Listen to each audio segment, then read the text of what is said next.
बहू बनी सन्यासी। एक दिन टीवी पर बाबा बिरजू नाथ का प्रवचन चल रहा था। सरला बड़े गौर से बाबा जी की बातें सुन रही थी। भाइयों और बहनों, हम क्या लेके आए थे और क्या लेकर जाएंगे। दुनिया तो मोह माया का जाल है। हमारे रिश्ते नाते सब झूठे हैं। इनके चक्कर से बाहर निकलकर भगवान का ध्यान लगाए, तभी हमारा जीवन सफल होगा। चलिए, आज के लिए इतना ही, कल हम फिर आएंगे। प्रणाम बाबा जी। सरला बाबा बिरजू नाथ की परम भक्त थी। वो हमेशा उनका प्रवचन सुनती थी। एक दिन, सरला, जल्दी से मेरा नाश्ता लगा दो, मुझे देर हो रही है भाई। तभी विनोद देखता है कि सरला अपनी आंखें बंद कर ध्यान की मुद्रा में बैठी है। अरे तुम यहाँ बैठी कौन सा मंत्र पढ़ रही हो?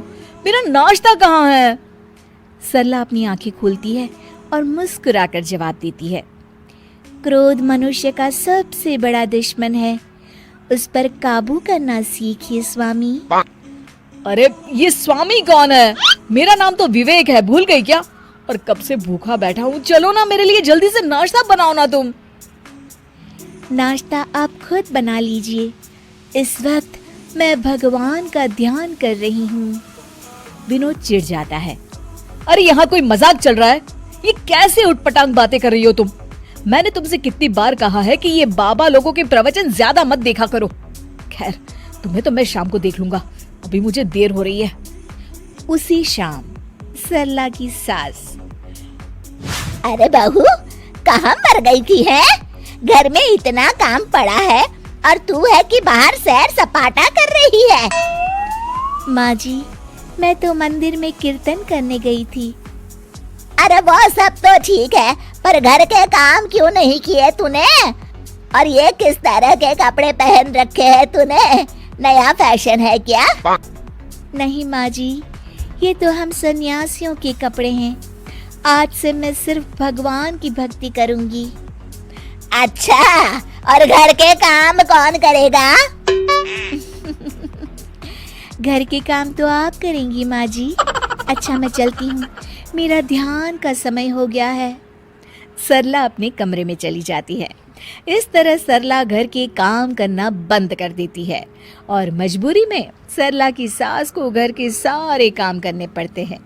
कुछ दिनों के बाद, अरे बेटा, ऐसा कब तक चलेगा?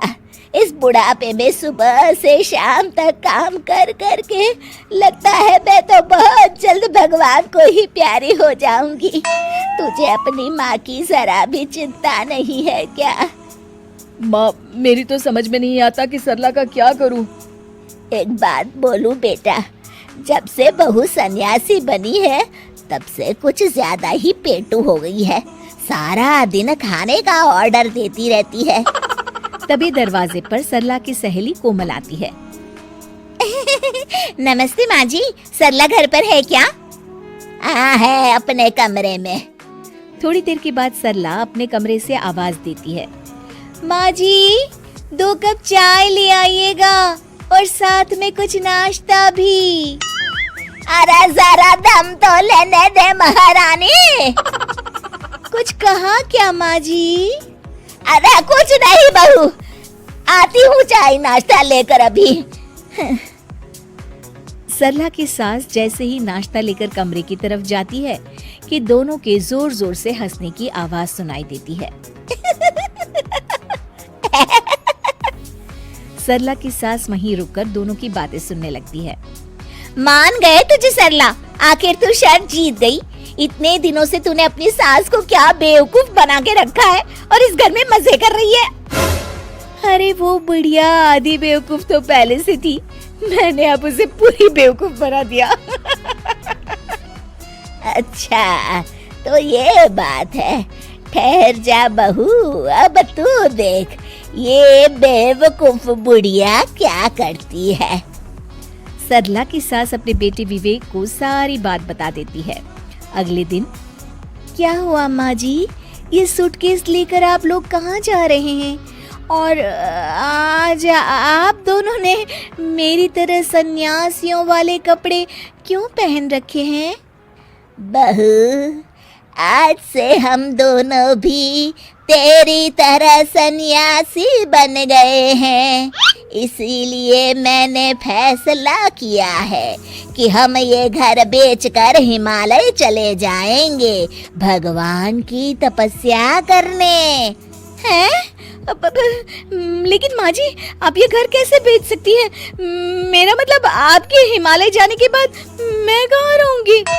अरे तू भी तो सन्यासी है और एक सन्यासी को घर की क्या जरूरत। चल तू भी अपना सामान बांध ले, चल जल्दी कर बेटा।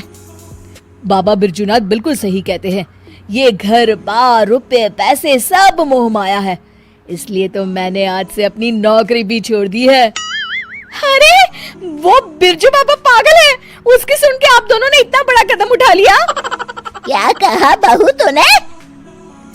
अपने सामने कोई और रास्ता न देख वो सच कबूल कर लेती है। मुझे माफ कर दीजिए माँ जी, मैं आज तक नाटक कर रही थी। अरे तो हम कौन सा सच में सन्यासी बन गए, हम भी तो नाटक कर रहे थे। माँ ने बिल्कुल सही कहा। अब तुम्हारे ड्रामे का पर्दा गिर चुका है सरला। चल बहू चल, जल्दी से झाड़ू उठा और घर की साफ सफाई में लग जा। उसके बाद खाना बनाने की तैयारी भी तो करनी है ना तुझे। हाँ हाँ जी माँ जी।